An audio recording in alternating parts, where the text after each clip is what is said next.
Hey there, Grumpy Old Fart here. Due to YouTube's changing quote-unquote community standards, I created a channel called Grumpy Old Fart over on Rumble, a free speech alternative to YouTube. You can see all of my stuff over there, including my political and social commentary, as well as my current events videos. The links to my YouTube and Rumble channels, as well as links to let you order my books, are in the description of this video. If you enjoy my content, please like, share, subscribe, and comment. I welcome your comments, even if you disagree with me. Now, on with the video. Hey there, Grumpy Old Fart here. I'm starting a new type of a UFO video called UFO Archives.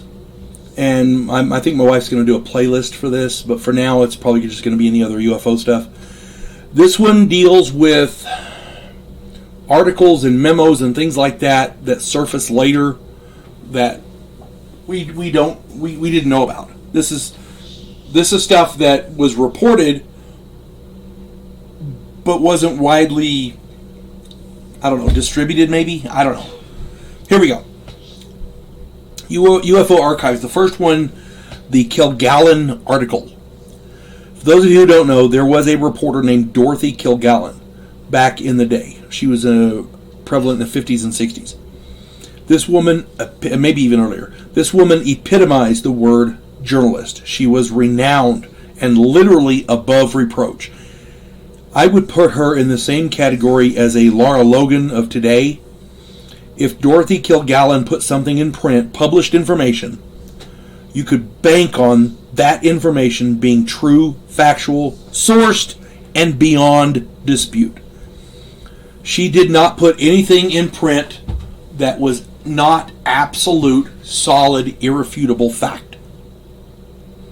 We need more journalists like Dorothy Kilgallen and Lara Logan today.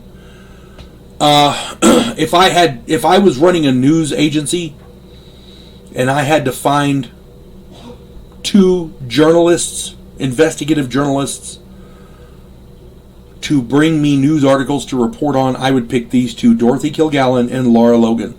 Now, Dorothy Kilgallen, of course, has passed, but Lara Logan is still alive and kicking. Check her out. Get back onto this article here. Back in 1955, Dorothy Kilgallen published an article titled "Flying Saucer Wreckage Assures Britons of Reality." Let me say that again.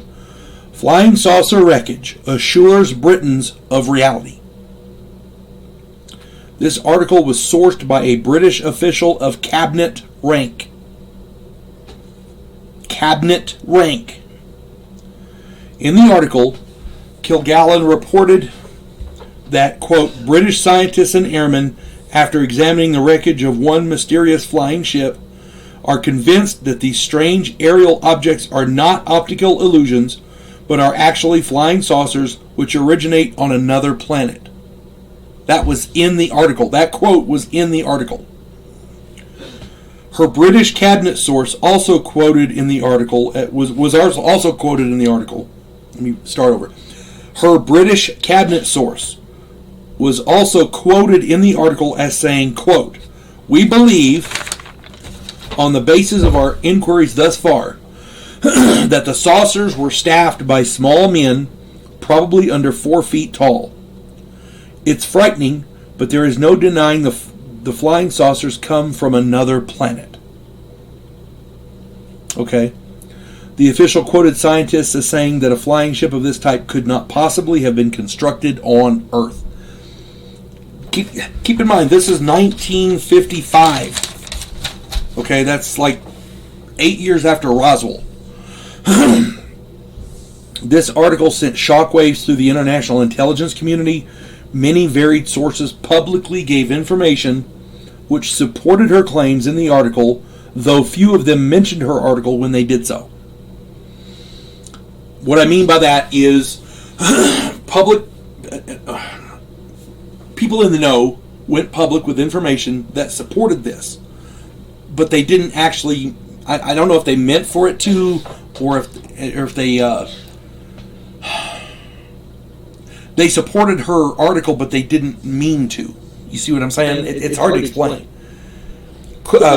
Tertiary data, tertiary information that corroborated her story. Kilgallen also went public and made a considerable stir investigating the JFK and Marilyn Monroe deaths in the early 1960s. There are people who have linked Marilyn Monroe's death with UFOs, meaning she was told stuff by the Kennedys and was threatening to out it, so she died. On November 8th, 1965, Dorothy Kilgallen was found dead in her Manhattan townhouse. Her death was ruled an overdose of a mix of alcohol and barbiturates, and was possibly accidental. However, the circumstances in which she was found were very suspicious and lent credence to the rumors of her being killed for what she knew and what certain people feared she could prove and print. Many of her files subsequently disappeared. There's a lot of people who attribute her demise to her investigation of the JFK assassination and of her investigation of Marilyn Monroe's ties to the Kennedys. And that may very well be true. I'm not disputing that. But the fact that she outed British sources as saying flying saucers are real and come from another planet back in 1955 probably didn't help. That's all I'm saying. There's lots of information out there on her. Look up Dorothy Kilgallen. There's a man named Richard Belzer who wrote a book called Hit List. You really, really have to read that book. So when you get the opportunity, do a little bit of your own research, and I'd love to read your comments. Again, look this stuff up for yourself. There's a world of information out there, and it ain't on TV. That's all I'm saying. You folks have a good day now. God bless one and all. Devo Poland, a scientific representative of a pacifist race called the Gandhiri, is sent away as an exchange officer. His objective, to learn the one skill his species never developed, to fight. And he's sent to learn that skill from the one species who does it better than any other in the galaxy, humans. If you like science fiction with an upbeat military tone, check out my novel, Vanguard 1.